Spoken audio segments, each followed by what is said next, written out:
sejak pagi-pagi melek mata, lu sudah ngomong perencanaan berita. Siang, lu sudah listing berita, perolehan berita untuk halaman ekonomi, politik, halaman 1. Artinya, kalau kita dikompetensi lagi, nah kerja di media aja udah kena gitu dari pagi. Lembaga-lembaga pers seperti PWI harus memberikan klarifikasi kepada publik standar penguji UKW itu apa. Ya, dilakukan uji publiknya sebelum para penguji ini mengeksekusi UKW-nya. Makanya kenapa yang sekarang di PWI itu yang terjadi baru baru dewan penguji yang kualitasnya kadang-kadang lebih seperti itulah saya katakan. Sekarang wartawan mau diuji dari mana? Hanya orang tolol. Kalau itu sampai terjadi, Indonesia ini negara biadab.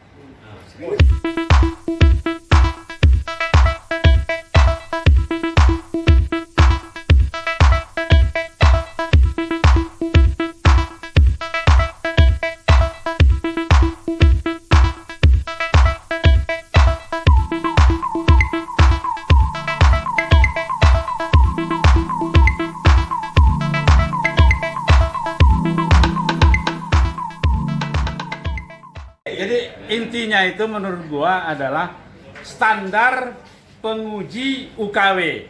Apa standarnya? Menurut gua perlu transparansi publik.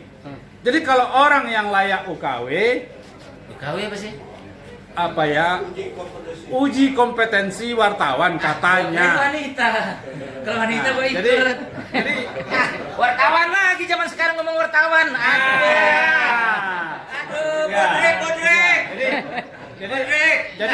Lembaga-lembaga pers seperti PWI harus memberikan klarifikasi kepada publik standar penguji UKW itu apa. Ya, dilakukan uji publiknya sebelum para penguji ini mengeksekusi UKW-nya. Harus jelas dong. Kayak diwawancara nih, Nah, bahwa kemudian UKW itu diciptakan sekian tahun yang lalu, ternyata teruji dalam berapa? 5-6 tahun sejak UKW didirikan, nggak laku. ternyata sudah kadaluarsa. Iya, kadaluarsa ya. Expire. Iya, harus direview, harus direvitalisasi. Iya. Ini kan zaman perubahan. Jadi jangan takut, ya kan? Jadi jangan takut untuk melakukan perubahan. Kan? Kita harus berani mengevaluasi diri. Enggak, ini gua penyangga nih sama Jo. Penyangga nih. Harus berani mengevaluasi diri. Misal, ya, organisasi-organisasi pers kita itu ketinggalan zaman. Ya kan, tidak mampu mengikuti perubahan arus informasi dan arus teknologi sekarang ini. Jadi perubahan itu mulailah dari organisasi pers itu sendiri mengikuti. Contoh misalnya, apa yang maksud dengan pers? Menurut gua rumusannya sekarang udah nggak masuk lagi. Udah, jangan ngomong pers lagi. Iya, udah nggak masuk lagi. Apa yang namanya orang pers? Apa yang namanya organisasi pers? Gitu. Ya, harus dilakukan evaluasi. Jadi ini yang penting menurut saya, kesadaran orang-orang pers di Indonesia dan organisasi-organisasi pers yang ada sekarang ini tidak siap melakukan evaluasi dan tidak siap merevitalisasinya. Makanya pers kita selalu ketinggalan zaman. Kita selalu mengikuti isu-isu yang datang dari luar dan kita menggorengnya di sini. Bukan create the issue. That's the problem. Indonesia. Wartawan sekarang menurut saya bukan bicara organisasi, karena setiap manusia sekarang udah bisa menjadi wartawan sendiri. Kan begitu masalahnya. Jadi maksud gua, kalau kita udah berkumpul sih, lepaskan dulu tuh organ itu, baru nanti ketemu bicaranya mau kemana. Buka baju dulu ya. Buka baju dulu. Gimana? Dikatakan oleh Bang Sarman bahwa wartawan sekarang sudah semakin independen. Siapapun bisa jadi wartawan. Sekarang yang pertanyaannya, siapa yang melegislasi bahwa kita itu wartawan? Iya, legalisasinya dari mana? Kalau kita tidak punya organisasi yang melegalisir kita, gitu loh. Terus siapa yang kita memakai undang-undang apa kalau kita tidak memiliki organisasi? Ya, kita akhirnya terjebak pada seperti misalnya Cocomeo, dia menulis di Facebook, kenanya undang-undang ITE, tidak bisa kena undang-undang pokok pers, gitu. Itulah gunanya organisasi. Rejim dari tahun ke tahun rejim ini tidak mau keluar memang dari zona nyaman, bahwa lebih baik mengumpulkan wartawan dalam organisasi. Di Dewan Pers itu ada beberapa organisasi, bukan hanya PWI, tapi ada AJI, ada AJTVI, ada yang lain-lain. Gitu loh. Jadi tetap perlu organisasi, tinggal memang seperti yang disarankan tadi, bagaimana meningkatkan kualitas wartawan sekarang itu menjadi lebih dari apa yang sekarang, karena wartawan yang sekarang itu kalah dengan netizen. Kita anggap sebagai netizen ya, artinya citizen journalism, artinya jurnalistik yang dilakukan oleh para warga. Gitu loh. Itu yang membuat kenapa kita perlu organisasi. Mas, dari mana Mas? Medianya Mas? Oke, jadi gini, jadi pada dasarnya ini kan kelihatan bahwa sebetulnya secara pola pikir kita sebetulnya sehat, ya. Kita poin penting pertama adalah organisasi pers itu perlu. Yang kedua kualitas wartawan itu perlu, ya kan? Tapi, ya kan, bagaimana, ya kan, agar organisasi yang ada, ya kan, itu merevitalisasinya untuk menjawab kebutuhan zaman ini. Pada awalnya nih, pada waktu munculnya medsos, media mainstream adalah tempat publik melakukan rujukan. Apakah yang beredar di medsos ini sesuatu yang akurat atau tidak? Sekarang masalahnya, media mainstream pun tidak bisa dijadikan rujukan. Karena media mainstream pemiliknya pemilik modal. Ya, jadi tidak bisa juga dari akhirnya kita tidak ketemu nih Amazon adalah organisasi yang kredibel yang kemudian bisa menjadi rujukan buat kita, buat publik. Makanya kemudian sekarang di sejumlah media muncul yang namanya rubrik cek fakta, hoax atau bukan. Tapi kalaupun sudah diklarifikasi oleh media itu pun belum sampai pada kata akhir. Nah itu tujuan UKW itu kan Ya. itu kan untuk memastikan wartawan yang kredibel, Ya.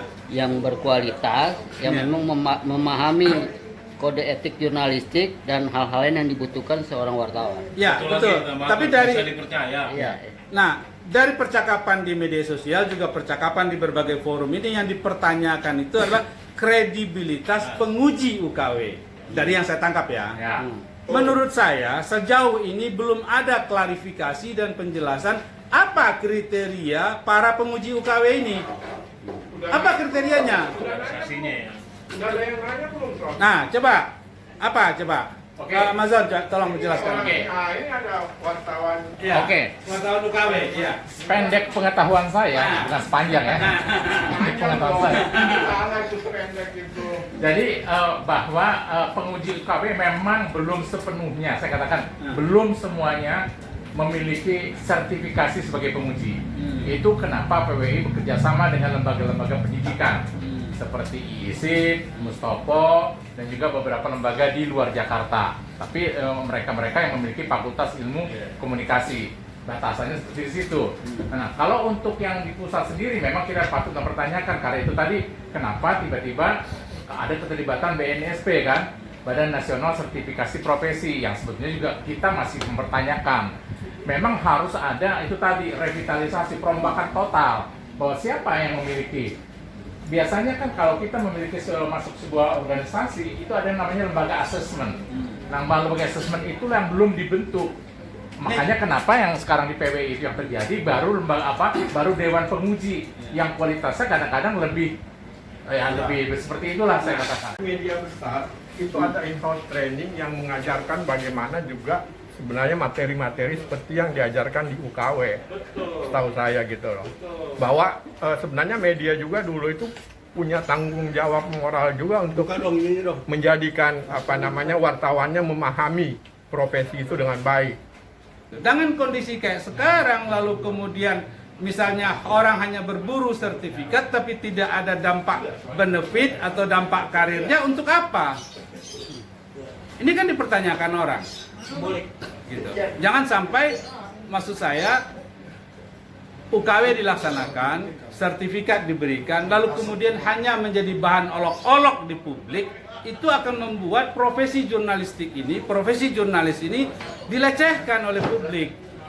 Ya kan? Tugas kita bersama untuk menjaganya agar kita sebagai orang pers ini bermartabat, terhormat. Saat ini banyak sekali orang yang terjun ke dunia pers tapi tidak memiliki dasar sama sekali terhadap dunia pers itu sendiri. Jadi kalau dituntut misalnya kualitas, ya sama seperti misalnya gini, saya pernah bicara gitu bahwa organisasi Ikatan Dokter Indonesia pasti dokter, organisasi Pradi pasti SH, tapi organisasi wartawan belum tentu semuanya memiliki sarjana S1 komunikasi misalnya gitu. Sama kayak organisasi Farfi siapapun bisa jadi anggota, mau tukang pita sekali bisa jadi anggota Farfi. Itu kenapa Farfi jadi gini, dengan adanya UKW memang terutama sekali misalnya kayak wartawan utama gitu kan ya, itu kita akan mendapat posisi ya yang memang sesuai dengan klasifikasi daripada UKW yang kita ikuti. Misalnya seperti saya itu UKW-nya sudah wartawan utama, maka saya pernah menjabat sebagai pemimpin redaksi hiburan di okezone.com. Sekarang saya memimpin juga di industri.co.id. Sekarang saya memimpin di mokatv.co. Jadi, nulis nggak sih? Hah? Nulis nggak sih? Nulis. Mana? Gak pernah baca gue. Emang kir. Kalau Norukti, ya jadi enggak, lebih kepada gini, yang membedakan itu mungkin kalau kita sudah di dalam posisi katakanlah pemimpin redaksi atau tadi setidaknya managing editor, kita lebih banyak memang lebih memeriksa bukan menulis ya, gitu. Itu sih kalau kita udah ikut UKW. Terus kesimpulannya UKW yang dilakukan oleh Dewan Pers ini bagaimana Pak? Itu dilanjut atau mungkin ada harus revitalisasi? Oke, ya. Jadi saya sebenarnya secara pribadi menghormati upaya untuk peningkatan kualitas para wartawan Indonesia ini. Sangat menghormati saya. Tapi cara dan mekanisme yang ditempuh sekarang ini menurut saya adalah sesuatu yang belum cukup sepadan dengan niat baiknya. Jadi perlu orang-orang yang berkualifikasi. Apa menurut Bang Rosihan tokoh pers di Indonesia yang saat ini masih tersisa? Saya udah jawab kan? Dijawab Dahlan Iskan. Kemudian saya bertanya, pada peringatan Hari Pers Nasional, apakah Dahlan Iskan kan bicara sebagai orang tokoh pers yang tersisa? Kagak. Terus panutan dia siapa? We have nothing. Jadi bagaimana kita berada, kan? Lalu kemudian di UKW kan oleh organisasi yang kita sendiri nggak punya tokoh. Itu sudah melalui proses menurut gua. Lu untuk jadi redaktur itu ada tahapan lo, nggak tiba-tiba lu jadi redaktur. Jadi namanya manajemen mereka sudah diajarkan. Pertama sejak pagi-pagi melek mata, lu sudah ngomong perencanaan berita. Siang lu sudah listing berita, perolehan berita untuk halaman ekonomi, politik, halaman 1. Artinya kalau kita dikompetensi lagi, nah kerja di media aja udah kena gitu dari pagi. Artinya apa? Kita sudah bekerja dengan profesional menurut gua. Iya, tapi kan itu kan hanya pada media mainstream. Nah, kita ngomongin global. Artinya kalau kita dulu, kalau semua dipukul rata, sekarang yang misalkan di Papua sana nggak akan mungkin bisa kayak di Jakarta. Itu yang terjadi. Nah sekarang ini dipukul rata, pokoknya lu punya kompetensi. Masa lu ngerti atau tidak, pokoknya lu kompetensi berarti lu udah. Iya, dan banyak juga yang tidak lolos. Itu yang terjadi. Ngerti? Uji kompetensi wartawan. Ya. Tahu nggak arti wartawan itu apa? Ya. Wartawan itu profesi yang independen. Nggak bisa diuji. Siapa yang mau uji? Sekalipun Jokowi, kelar. Dia jadi presiden karena wartawan kok. Semua orang jadi orang beneran itu karena wartawan. Terus sekarang wartawan mau diuji dari mana? Hanya orang tolol. Kalau itu sampai terjadi, Indonesia ini negara biadab. Ini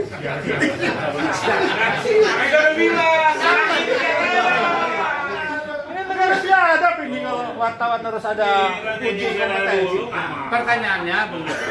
Pertanyaannya, negara, institusi negara membiarkan lembaga-lembaga ini melakukan uji kompetensi terhadap wartawan. Protes. Datangi itu Jokowi. Jokowi ngerti nggak wartawan itu apa? Jangan biarkan presiden itu menjadikan wartawan itu kambing. Wartawan bukan kambing. Tapi wartawan akan menghidupi kambing. Yang menjadikan kambing menjadi naga. Cacing bisa menjadi naga di negeri ini, itu kan beda spesies. Tapi bisa jadi, karena apa? Wartawan. Siapa Tommy Winata? Siapa Tommy Winata itu? Siapa Cendana? Siapa LBP? Siapa yang punya duit itu? Itu semua ada dan bisa terjadi seperti itu karena wartawan. Wartawan tidak butuh presiden.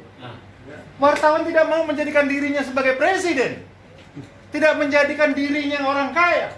Tapi dia ingin menjadikan orang-orang yang dibutuhkan oleh negeri ini. Termasuk wartawan. Termasuk presiden. Yang terjadi di media-media sosial sekarang ini kan banyak kan cerita. Bukan berita. Jadi cerita jadi berita ya. Lahirlah hoax, lahirlah segala macam. Itu yang kita awasi. Kalau bisa masuk ke dalam undang-undang, bagaimana kita jadi mandiri? Ini menurut saya ini agak terbalik pikirannya. Jadi nggak terkungkung di PWI, di Dewan Pers ini nggak. Orang pada tua semua, pengalaman semua nih. Pengalaman nggak di Dewan Pers? Pengalaman. Saya berharap loh, wartawan juga bisa menjadi corong keadilan. Ya. Karena di tengah persaingan media yang keras ya, tidak memungkiri bahwa media atau perusahaan media harus hidup. Tetapi wartawan juga harus berada pada garda terdepan untuk bisa mengangkat persoalan keadilan masyarakat bawah. Kita tahu bahwa hukum hanya tajam ke bawah tetapi tumpul ke atas, ya. Oligarki menguasai sistem politik. Sumber daya alam, ya, kemudian soal sumber-sumber ekonomi ini menjadi ruang yang sangat rentan diperjuangkan oleh masyarakat bawah dan kami bergerak di wilayah sana. Tetapi jarang wartawan yang mau mengangkat isu-isu ini karena kemudian tidak menjadi menarik. Ya, oleh karena itu saya minta wartawan Indonesia juga di tengah satu perjuangan untuk tetap eksis, tetap bisa menyuarakan keadilan buat rakyat bawah, ya. Hidup jurnalis. Hiduplah Indonesia Raya. Indonesia tanah airku, tanah tumpah darahku. Di sanalah aku berdiri, jadi pandu ibuku. Indonesia kebangsaanku, bangsa dan tanah airku. Marilah kita berseru, Indonesia bersatu. Hiduplah tanahku, hiduplah negeriku, bangsaku, rakyatku semuanya. Bangunlah jiwanya, bangunlah badannya untuk